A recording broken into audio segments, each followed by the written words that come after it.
Cordial saludo, apreciados estudiantes del curso de evaluación de proyectos. Vamos a continuar con el videotutorial acerca del estudio financiero que da apoyo a la construcción de la actividad del momento 2. Bueno, vamos a continuar entonces con el presupuesto de los ingresos. Para el cálculo de este rubro se debe basar en la información de los programas de producción, las ventas proyectadas y precio estimado, datos que se encuentran en el estudio de mercado y en los técnicos. Se calculan los ingresos de cada año del periodo de evaluación del proyecto. Para este caso, pues nosotros no estamos pidiendo acá en este curso que hagan un estudio de mercado como tal. Solamente estamos desarrollando un supuesto en cuanto a ventas, ¿sí? Entonces, continuando con la dinámica que ya tenemos abordada, vamos a desarrollar el presupuesto de ingresos. Los ingresos en este caso están constituidos por el valor de las ventas que proyecta la empresa a vender. En este caso serían 1080 unidades de producto a 125.000 pesos cada una. Eso me da 135 millones. Como vemos aquí en la fórmula, 1080 por 125.000. Ese dato para su proyecto ustedes lo van a suponer, no hay necesidad que hagan estudios de mercado, ustedes lo suponen. Para el siguiente año vamos a tener el incremento solamente con la inflación, es decir, el incremento del año 2 va a ser tomar el valor del año 1 y sumarle la inflación. Para ello utilizamos la fórmula que es igual a tomar el valor anterior por 1 más la inflación. En este caso la inflación la tenemos referenciada en los cuadros anteriores por un valor de 6.45%, expresado en decimal sería 0.645. Y para los demás años vamos a tomar ese mismo valor. Después de esto, entonces, pasamos al presupuesto de costos operacionales. El cálculo de los costos operacionales se realiza mediante la elaboración de presupuestos de costos para los años correspondientes al periodo de evaluación del proyecto. Como la determinación de costos se basa en los esquemas de la contabilidad de costos, la agrupación de los rubros se hace con miras a facilitar la posterior evaluación.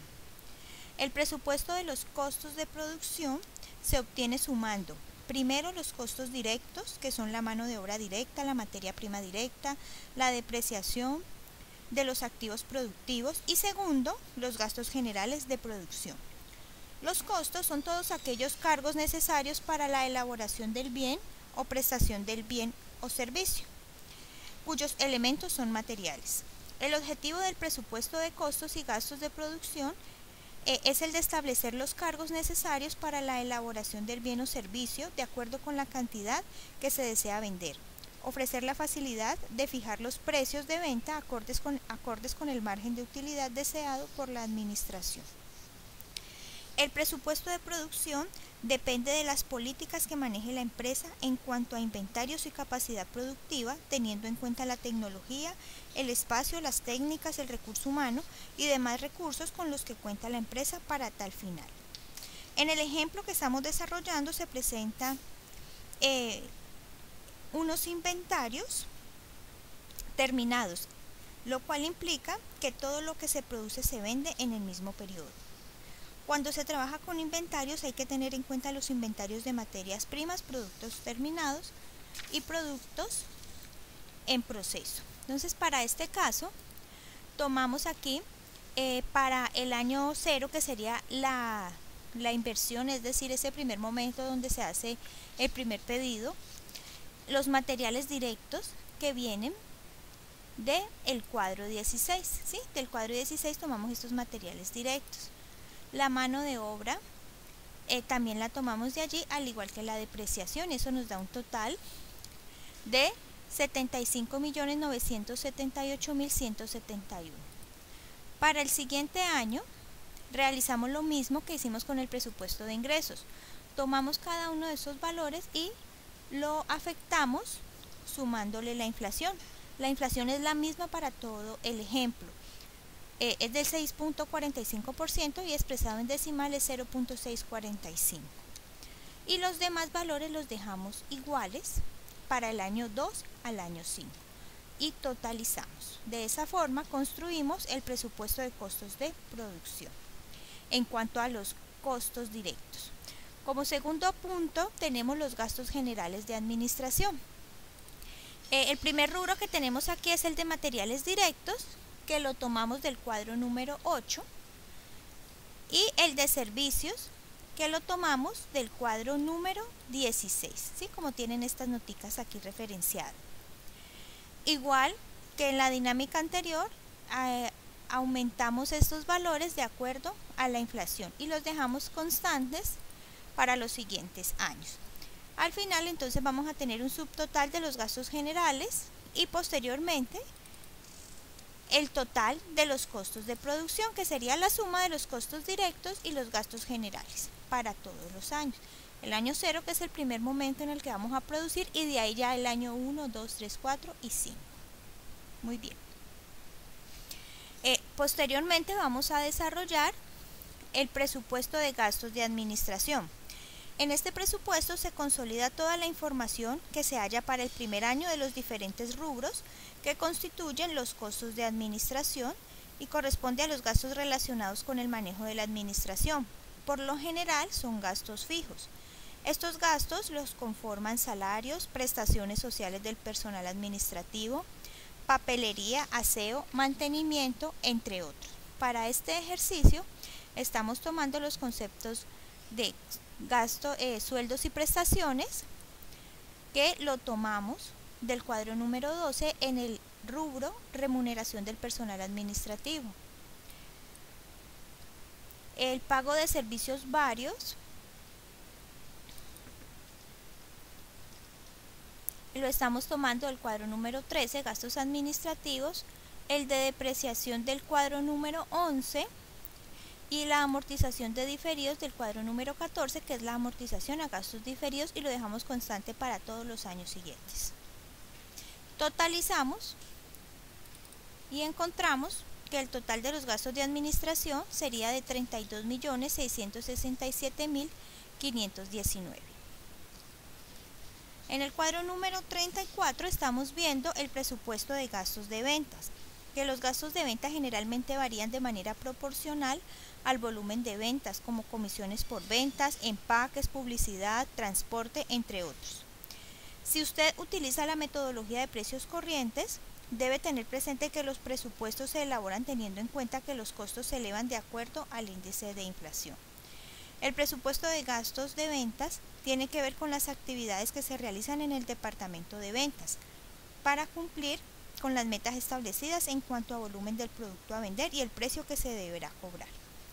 La cantidad de actividad a realizar está directamente relacionada con el volumen de ventas a atender, y el gasto que ocasiona esa actividad tiene relación con el precio de venta. Entonces, para este caso estamos dejando los precios constantes y lo tomamos del cuadro número 15. Los conceptos son publicidad por 3.600.000 y transporte por 444.000 pesos, para un total de gastos de venta de 4.044.000. Llegamos ahora al programa de costos operacionales.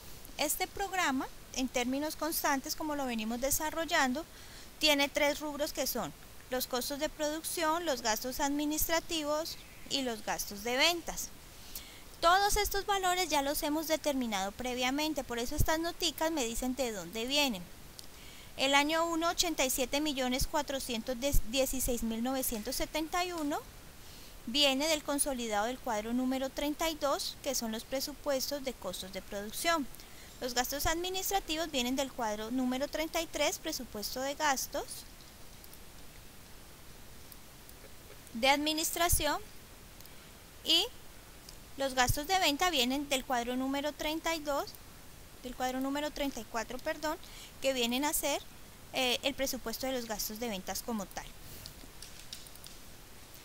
Para los siguientes años los estamos incrementando, como lo acabamos de ver anteriormente, en el cuadro número 32, de acuerdo a la inflación, ¿sí? para cada uno de estos rubros. Los gastos administrativos los dejamos constantes, al igual que los gastos de venta. Solamente vamos a incrementar los costos. Posteriormente, desarrollamos el flujo neto de inversión sin financiamiento. Entonces aquí viene un concepto diferente, que es la parte de los créditos. Es decir, nosotros podemos tener la opción de desarrollar el proyecto, bien sea con recursos propios por parte del inversionista, o sea, la persona que está colocando el capital, o por medio de un financiamiento. Vamos a suponer aquí que no se va a llevar a cabo un financiamiento, es decir, no se va a solicitar un crédito. Y este flujo está compuesto por la inversión en activo fijo, capital de trabajo y valor residual. Como se puede observar en el cuadro número 19, que está más arriba, el valor residual no tiene signo negativo porque no es un egreso sino un ingreso, es decir, el monto por el cual van quedando algunas partidas al final del proyecto. Entonces, para este caso tomamos la inversión fija, que es el programa de inversiones del cuadro número 30, y el capital de trabajo, que lo calculamos en el video anterior. Los incrementos de capital son las proyecciones de este capital de trabajo en términos constantes, para este caso 618.340. Vamos a hablar un poquito de las fuentes de financiamiento. El financiamiento, como les decía, entonces es la posibilidad de obtener el recurso para iniciar el proyecto de una fuente que puede ser interna o externa. La fuente interna puede ser utilizada por empresas ya existentes, debido a que son recursos generados por la propia empresa.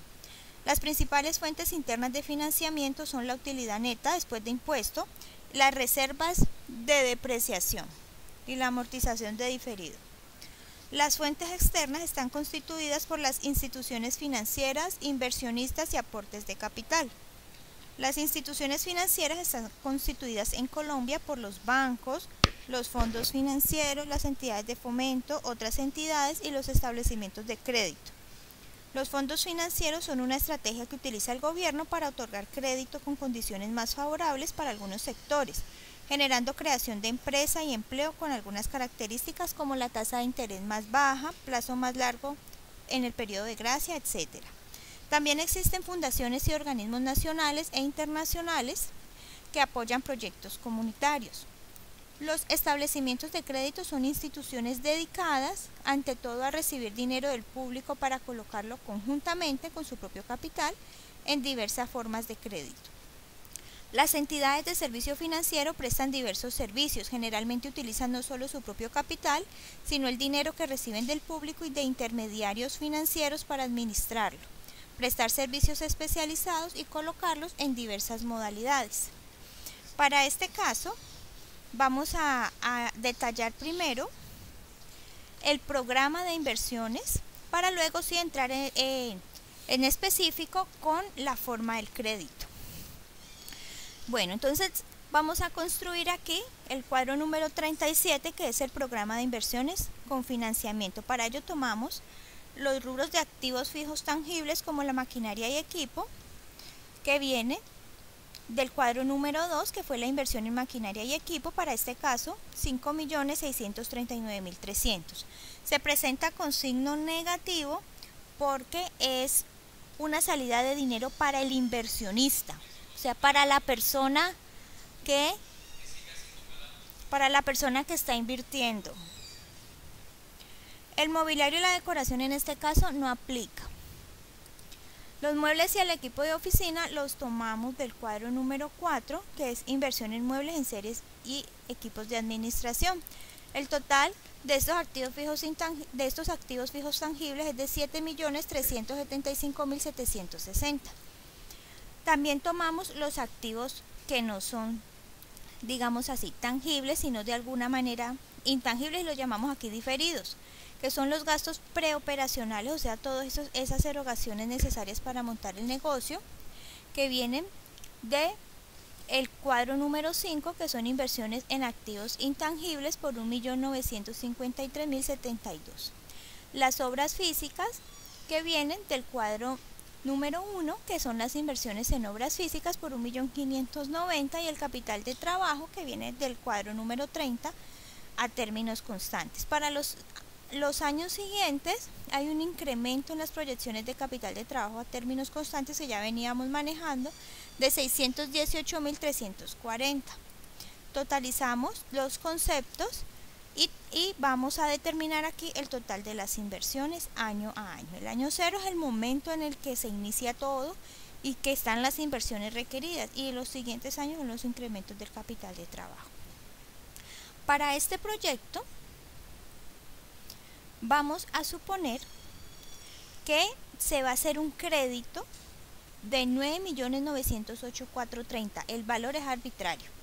Es solo un ejemplo, ustedes no tienen que tomar ese valor, deben tomar otro valor, tiene que ser diferente. Para este proyecto el crédito es a través de un banco mediante la modalidad de crédito ordinario de libre inversión a 5 años con una tasa anual de 23,87%. Entonces tenemos aquí los datos de interés efectivo anual, el valor del préstamo y el plazo en años. Para determinar lo que es la anualidad o el valor de la cuota, nos vamos aquí a las fórmulas financieras. En Excel vamos a insertar fórmula y buscamos la fórmula pago. ¿Sí? Me pide la tasa, pues la tasa es el interés, el número de periodos, los años, y el valor del préstamo, 9.908.000. Le digo aceptar y obtengo el valor que ya tenía calculado, 3.599.372. No hay que hacerlo doble, solamente lo hice aquí para efectos de explicación. Con este valor vamos a hacer lo que es la tabla de amortización de crédito. ¿Cómo se hace? Estamos tomando las cuotas anuales por año. Son 5 años, entonces aquí tengo 5 cuotas. El saldo inicial es el valor del préstamo. Los intereses los determino multiplicando el valor del préstamo por la tasa anual, y el abono a capital es la diferencia entre el valor de la cuota y el valor de los intereses. El valor de la cuota es constante durante los 5 años. El saldo al final del año entonces sería el valor inicial del préstamo menos el capital abonado, es decir, todos sabemos que cuando se está pagando un préstamo, la mayor parte de dinero se va para intereses. Al siguiente año hacemos lo mismo y al final, año a año, vamos a encontrar que el valor a pagar es 0. Bueno, entonces este cuadro muestra la forma como se amortizará la deuda. Todas las cifras están expresadas en términos corrientes, ya que corresponde a los valores monetarios que van a ser cancelados en la realidad. Sin embargo, cuando se trabaja en términos constantes, debemos tener presente que con el transcurso del tiempo se irán pagando menos en pesos actuales, tanto por amortización al capital adeudado como por concepto de intereses, ya que al pactar las condiciones del crédito se establecen sumas fijas de dinero a pagar en los años siguientes, con lo cual el valor de los pagos decrece en términos reales por efecto de la disminución del poder adquisitivo del dinero en el tiempo como consecuencia de la inflación. Esto implica que para trabajar en términos constantes se debe deflactar los valores correspondientes a los intereses, la amortización a capital. Una vez deflactados, los valores resultantes podrán llevar a los flujos respectivos. Quiere decir que como hoy estamos teniendo una cuota de 3.599.372, en el futuro este valor no será el mismo debido a la pérdida de poder adquisitivo por efecto de la inflación. O sea, hay que hacer un proceso que se llama deflactación de los intereses. ¿Cómo se hace? Con la fórmula financiera que P es igual a F sobre 1 más I a la N. Como la inflación es del 0.0645, entonces reemplazo la inflación por la letra I y me da que P es igual a F sobre 1 más 0.0645 a la N. A la 1 sería para el primer año, a la 2 para el segundo año y así sucesivamente. En este caso, P es el valor presente de los intereses, F es el valor a deflactar, I es la tasa de inflación y N es el número de años transcurridos con respecto a 0. Vamos a hacer la deflactación tanto de intereses como de capital. Entonces vamos a tomar cada uno de estos intereses año a año y le aplicamos la fórmula financiera. Aquí tengo la fórmula expresada en números y aquí la tengo expresada ya en cálculo para que Excel me la determine. Tomo los 2.365.412 que son los intereses del primer año dividido 1.0645. ¿Dónde sale este valor? De 1 más 0.0645 a la 1 porque es el año 1. Y eso me da que deflactado son 2.221.834. Para el año 2 tomo el valor de los intereses que son 2.070.532 dividido 1 más 0.0645 a la 2. Aquí tengo ya la formulita hecha. Y eso me da 1.827.219 y así sucesivamente para todos los años, igualito con el capital. Entonces el capital del año 1 fue de 1.231.230 en cuanto a capital abonado al préstamo, amortización de capital se llama ese concepto, y me da 1.159.446 igual para los años siguientes. ¿Sí? Con esos datos construimos la tabla número 39, que es los datos deflactados de intereses y amortización de capital para el año 1, 2, 3, 4 y 5. Simplemente lo que estoy haciendo es trasladando lo que acabamos de calcular. Muy bien. Vamos a determinar entonces en el cuadro número 40 el flujo neto. Entonces vamos a empezar a hablar de flujos. ¿Qué es el flujo? El flujo es esa liquidez que va a ser obtenida al terminar cada año o cada periodo.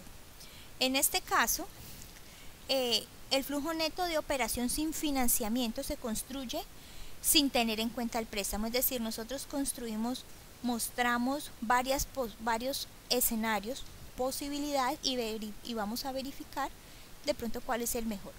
Vamos a mostrar en el cuadro número 40 cuál sería el flujo o la liquidez para el inversionista al no realizar un préstamo. ¿Sí? Cuando no realiza préstamo, o sea, cuando el inversionista obtiene los recursos de una fuente propia, no de una fuente externa. El flujo neto de operación sin financiamiento se calcula a partir de los presupuestos de ingresos y los costos de operación, costos de producción, ventas y administración. La diferencia entre ingresos operacionales y costos operacionales es igual a la utilidad operacional. Para obtener la utilidad neta se descuentan los impuestos y vamos a asumir una tasa del 33%. Y luego se le suma la depreciación y la amortización de diferidos, porque la depreciación, como les decía en video anterior, no significa que hay una salida de dinero, sino que es un desgaste del activo fijo para efectos contables, por eso se suma para aumentar allí la liquidez. Igual ocurre con la amortización de diferidos, como eso realmente no significa un dinero que salió o que se pagó, se suma para recuperar allí la liquidez y mostrar una liquidez real. Para este caso, entonces tomamos para el año 1 los ingresos que previamente ya habíamos determinado, que fueron 1.080 unidades, 125.000 cada una. Le restamos los costos, o sea, lo que cuesta producir estas 1.080 unidades, que son 124.128.490, que lo obtenemos del cuadro número 24, que son los costos operacionales.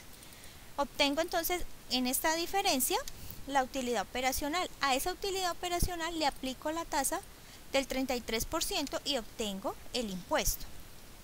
Al restar la utilidad operacional y el impuesto obtengo la utilidad neta, en este caso 7.283.911.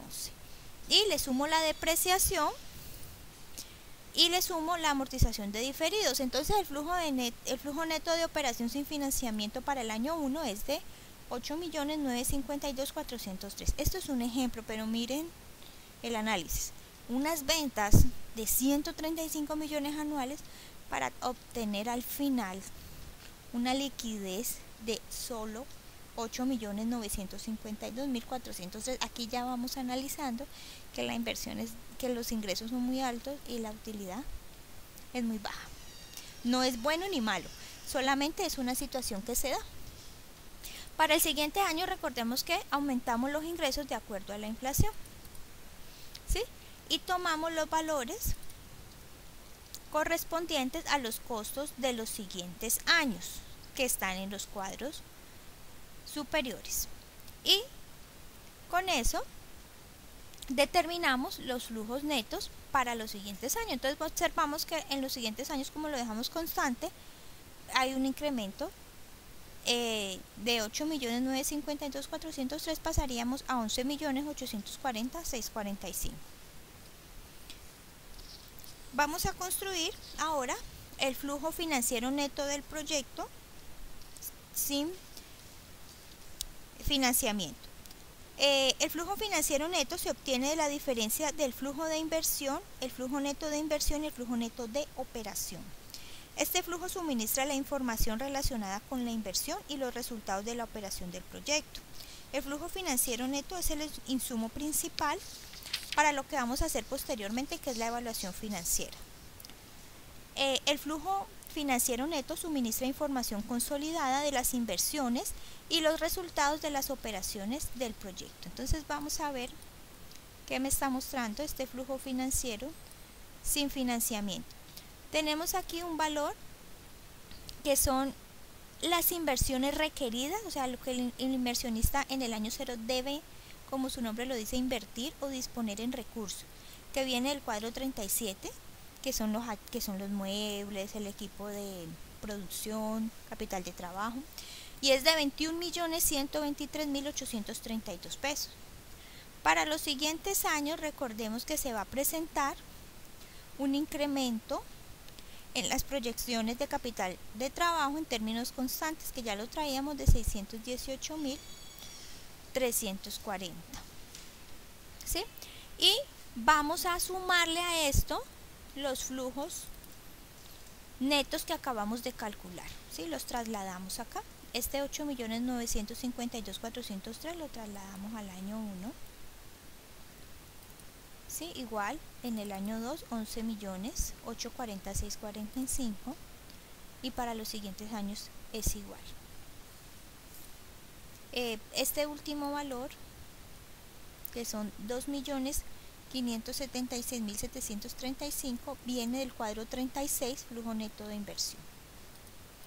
Al realizar la sumatoria, entonces vamos a obtener que los flujos netos se invirtió 21 millones y en el año 1 se va a obtener 8.334.063 pesos, es decir, no el total del flujo neto de operación sin financiamiento, porque hay que restarle ese incremento en el capital de trabajo para obtener cifras más reales.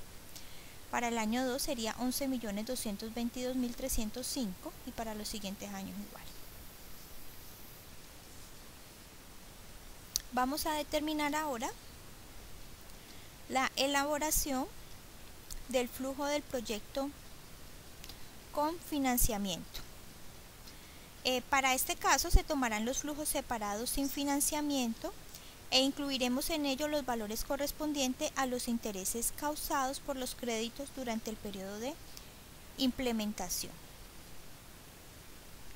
En el flujo neto de operación con financiamiento se incluyen lo que son los gastos financieros, con lo cual varía la utilidad gravable, los impuestos y la utilidad neta. Es decir, aquí lo que vamos a hacer es considerar ya el financiamiento, y cuando hablamos de financiamiento, pues lo que está generando es un gasto por los intereses que se pagan al banco. Esos gastos se llaman gastos financieros. También es importante tener en cuenta que la amortización de diferidos aumenta con respecto a la que se calculó para el flujo sin financiamiento. Este incremento se origina en la amortización de los intereses que se causaron durante el periodo de implementación de proyecto en el año 0.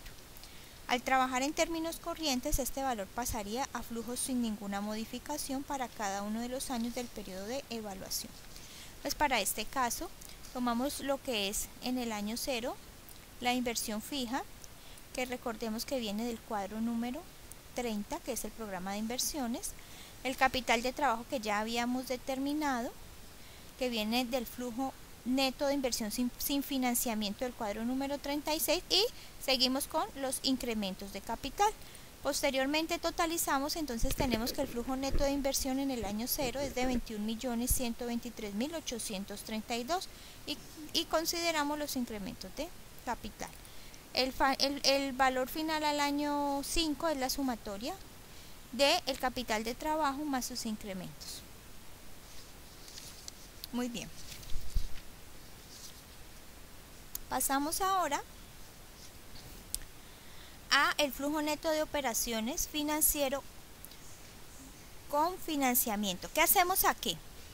Es muy similar al que se realizó anteriormente, pero le estamos restando los gastos financieros que vienen del cuadro número 38, el programa de amortización de crédito. O sea, hay unos gastos financieros, lo que le estamos pagando al banco, y entonces eso lo tenemos que restar porque eso va a disminuir el flujo neto. Entonces teníamos un escenario anterior donde había un flujo neto suponiendo que todos los recursos eran aportados por el inversionista. Aquí tenemos un flujo neto en donde se está considerando un financiamiento por parte de una entidad bancaria. Entonces de esta manera obtenemos que son más bajos que los anteriores y lo único que hacemos es restarle los gastos financieros.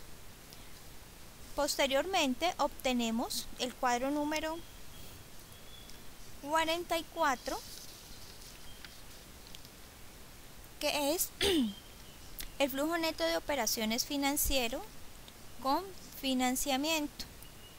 Tomamos aquí el mismo flujo de inversión del cuadro número 42 y los incrementos, la proyección de capital de trabajo en términos constantes. Trasladamos aquí esa utilidad que acabamos de determinar del flujo neto de operación para cada uno de los años. Entonces son los mismos valores que acabo de calcular en el cuadro anterior y los totalizo para tener una cifra financiera, un flujo financiero real, ¿sí? Entonces vemos que son más bajos, va bajando. Teníamos 10 millones, por decir algo, para el año 2, 10.893.287, y al restarle el incremento del capital de trabajo, entonces se va a disminuir a 9.998.69 pesos.